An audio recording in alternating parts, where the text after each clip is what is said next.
এই যে রাজু ভাই শোনো, আমার বিয়ের বরযাত্রী যাওয়ার জন্য তোমাকে বিয়ের নেমন্তন্ন কার্ড দিতে এসেছি।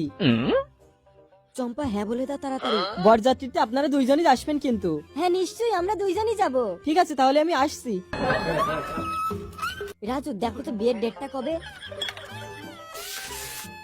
4 তারিখ মানে আজকে।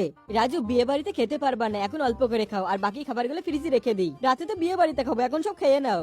আচ্ছা তাহলে ঠিক আছে, চলো খাইয়ে নেই আমরা। রাজু আচার দিয়ে ভাত খেয়ে নাও, আচার দিয়ে খেতে অনেক মজা, আচার দিয়ে খেয়ে দেখো কেমন লাগে। চম্পা তুমি ঠিক বলেছো, আচার দিয়ে অনেক টেস্টি লাগছে। বিকেল বেলা অনেকক্ষণ তো হয়ে গেল, বরযাত্রীর গাড়ি আসছে কই? চম্পা চলে আসবেন, অপেক্ষা করো। তুমি যদি এই ছবিটাকে সুন্দর মনে করে থাকো তাহলে ভিডিওতে লাইক করে চ্যানেলটিকে সাবস্ক্রাইব করে দাও। আর তুমি তোমার মাকে বেশি ভালোবাসো নাকি বাবাকে, কমেন্টে অবশ্যই জানিও।